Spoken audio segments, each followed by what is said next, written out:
First, a bit of news analysis. As the Pew Research Center for the People and the Press says, 80% of us get our news mainly from television. So let's focus on TV news. We'll start with the nightly network newscasts. News anchors and commentators, journalists with gravitas, who commanded respect from the public and prestige within the networks, were the watchdogs of our public life. Edward R. Murrow went on air to warn us against Senator Joe McCarthy's excesses, despite powerful pressure not to do so. Good evening. Tonight, See It Now devotes its entire half hour to a report on Senator Joseph R. McCarthy, told mainly in his own words and pictures. His primary achievement has been in confusing the public mind as between the internal and the external threats of communism. We must not confuse dissent with disloyalty. The actions of the junior senator from Wisconsin have caused alarm and dismay amongst our allies abroad and given considerable comfort to our enemies. And whose fault is that? Not really his. He didn't create this situation of fear, he merely exploited it, and rather successfully. Cassius was right. The fault, dear Brutus, is not in our stars, but in ourselves. Good night, and good luck. Edward R. Murrow was a seminal force in the creation and development of electronic news gathering, both as a craft and a profession.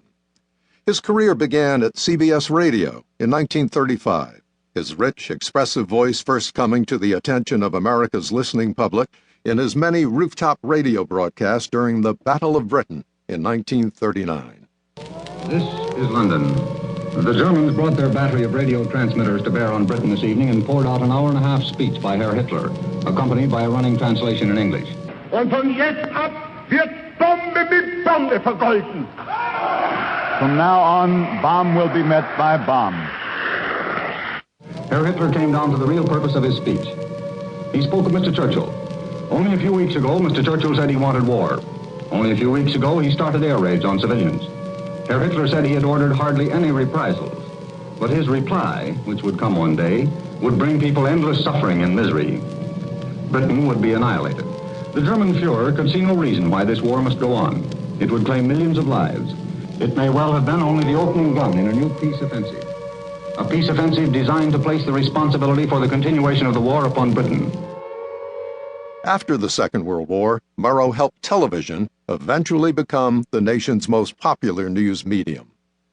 Eric Sevareid was handpicked by Murrow to be a foreign correspondent for CBS News, and later to carry on the tradition of news analysis on television in his position as national correspondent for the CBS Evening News.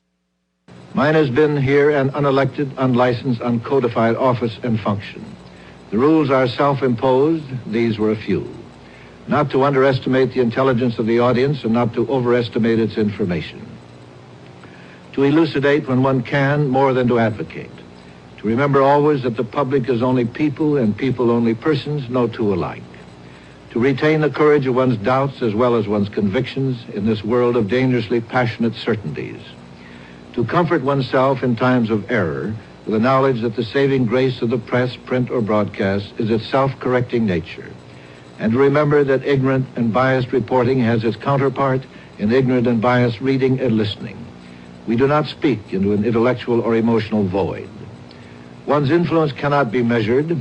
History provides for the journalist no markers or milestones, but he is allowed to take his memories.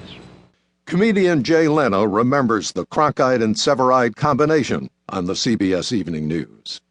When I was a kid, Walter Cronkite would do the news, and then Eric Sevareid would come on and do commentary, explain the news you just heard. But he would break it down so you could understand it.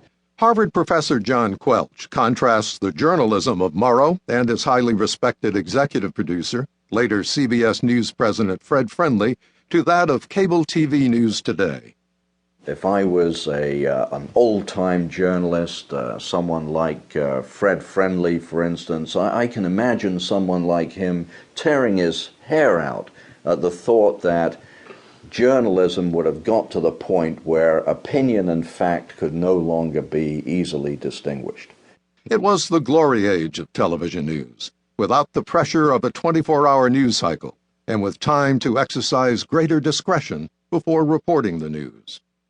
In broadcast journalism, Peter Jennings had a reputation for putting complex and difficult issues